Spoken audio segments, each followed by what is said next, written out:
السلام علیکم ورحمۃ اللہ وبرکاتہ۔ ہم نے اپنی زبان کی بہت حفاظت کرنی ہے۔ زبان سے کسی پر لعنت نہیں کرنی، کیونکہ لعنت کا کرنا چاہے آپ جانوروں پر کریں، انسانوں پر کریں، کیڑے مکوڑوں پر کریں، ہر چیز پر لعنت کا کرنا گناہ ہے۔ رسول اللہ صلی اللہ علیہ وآلہ وسلم فرماتے ہیں کہ مومن جو ایمان والا ہوتا ہے وہ لعنت نہیں کرتا۔ آپ صلی اللہ علیہ وآلہ وسلم کے ساتھ سفر میں ایک دفعہ ایک عورت شامل تھی۔ اس عورت نے ایک اونٹ پر لعنت کی۔ آپ صلی اللہ علیہ وآلہ وسلم نے حکم دیا کہ اونٹ سے کجاوا نکال کر اسے قافلے سے باہر نکال دو کہ یہ ملعون ہے، یعنی وہ اونٹ جس پر لعنت کر دی گئی تھی اس کو قافلے سے نکال دیا گیا۔ کئی روز تک وہ اونٹ ادھر ادھر پھرتا رہا اور کوئی بھی اس کے پاس نہ جاتا تھا۔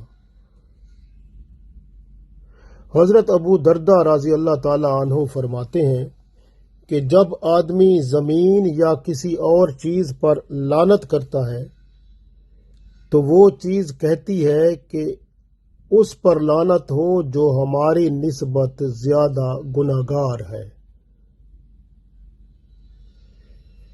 ایک دفعہ حضرت ابوبکر صدیق رضی اللہ تعالی عنہ نے کسی چیز پر لعنت کی اور رسول اللہ صلی اللہ علیہ وسلم نے فرمایا کہ ابو بکر رضی اللہ تعالی عنہ آپ کو لعنت کرنا درست نہیں۔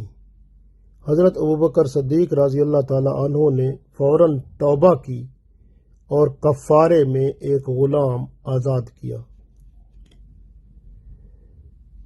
شریعت میں جن لوگوں پر یا جن پر لعنت کی جا سکتی ہے وہ ہے قرآن پاک کے مطابق ظالموں پر اللہ کی لعنت، کافروں پر اللہ کی لعنت، مشرکوں پر اللہ کی لعنت، شیطان پر اللہ کی لعنت، اس طرح کے الفاظ تو کہہ سکتے ہیں، لیکن اس کے علاوہ آپ کسی اور پر اگر لعنت کریں گے تو وہ لعنت آپ کی طرف پلٹ کر آ جائے گی۔ تو اس لیے آپ نے احتیاط کرنی ہے۔ رسول اللہ صلی اللہ علیہ وآلہ وسلم نے بھی کافروں پر لعنت فرمائی ہے، لیکن آپ صلی اللہ علیہ وآلہ وسلم ان کے بارے میں جانتے تھے کہ وہ مسلمان نہیں ہونے والے۔ ہم کافروں پر بھی لعنت نہیں کر سکتے، کیا پتہ وہ کافر مسلمان ہو جائے اور ہم سے زیادہ اچھا مسلمان ہو جائے۔ اسی طرح کسی یہودی عیسائی پر بھی لعنت کرنا درست نہیں ہے، کیا خبر وہ مسلمان ہو جائے اور ہم سے زیادہ متقی اور پرہیزگار ثابت ہو۔ اچھا مسلمان لعنت کرنے کی بجائے یہ کہتا ہے کہ اللہ کی تجھ پر رحمت ہو، یا پھر اس طرح کہتا ہے اللہ تعالیٰ تجھے ہدایت عطا فرمائے۔ آپ لعنت کی بجائے ہدایت کی دعا کر سکتے ہیں، یہ بہتر عمل ہے۔ اگر کوئی یہ کہتا ہے کہ وحشی جو تھے رضی اللہ تعالی عنہ، جنہوں نے حضرت حمزہ رضی اللہ تعالی عنہ کو شہید کیا تھا، ان پر لعنت کرے تو وہ گناہگار ہوگا۔ کیوں کہ حضرت وحشی رضی اللہ تعالی عنہ نے اسلام قبول کر لیا تھا۔ جب انہوں نے اسلام قبول کر لیا تو لعنت ان سے ساقط ہو گئی۔ اگر پہلے لعنت کی گئی تھی ان پر، وہ ختم ہو گئی، کیونکہ جب بندہ مسلمان ہوتا ہے تو اس پر اگر کسی نے لعنت کی ہوتی ہے تو کلمہ لا الہ الا اللہ محمد رسول اللہ کا پڑھنا، اسلام کی قبولیت کرنا لعنت کو ختم کر دیتا ہے اور سارے گناہ بندے کے ختم ہو جاتے ہیں۔ وہ بندہ جو اسلام میں داخل ہوتا ہے وہ تو بالکل ایسے ہوتا ہے جیسے گناہ اس نے کبھی کوئی کیا ہی نہیں تھا۔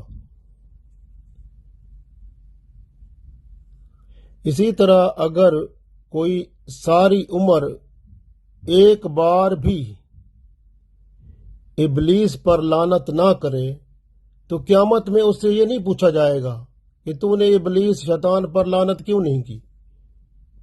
لیکن اگر وہ شخص کسی اور پر لعنت کر لے تو قیامت کے دن اس سے پوچھا جا سکتا ہے کہ تو نے اس شخص پر لعنت کیوں کی تھی۔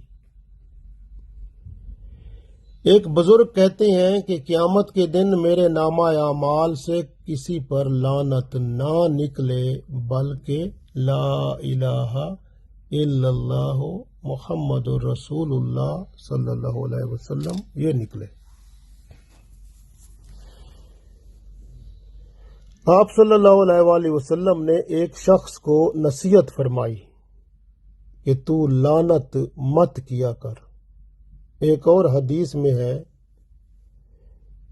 کہ مسلمان پر لعنت کرنا اور اسے قتل کرنا دونوں برابر ہیں۔ آپ خود سوچیں کہ لعنت کرنا اور قتل کرنا برابر ہیں تو کتنا بڑا گناہ کا کام ہے لعنت کرنا۔ اس لیے اگر آپ نے کسی پر لعنت کی ہے اب تک تو آپ معافی مانگیں، اللہ سے توبہ استغفار کریں اور اللہ سے دعا کریں کہ میری زبان سے جو یہ لفظ نکل چکے ہیں اب تک وہ سب تو اللہ معاف فرما دے۔ میں آئندہ کبھی کسی پر لعنت نہیں کروں گا اور ہدایت کی دعا کروں گا کہ اللہ اسے ہدایت عطا فرمائے۔ اس لیے حدیث میں جو آتا ہے اس کے مطابق کہ بندے کا دل جو ہے اس کا تسبیح میں یعنی اللہ کی تسبیح میں مشغول رہنا بہت بہتر ہے بنسبت اس کے کہ کسی پر لعنت کرے، کیونکہ لعنت سے وہ اپنے اعمال کو بھی صاف کر بیٹھتا ہے۔ تو لعنت کرنا شیطان کا ایک فریب ہے۔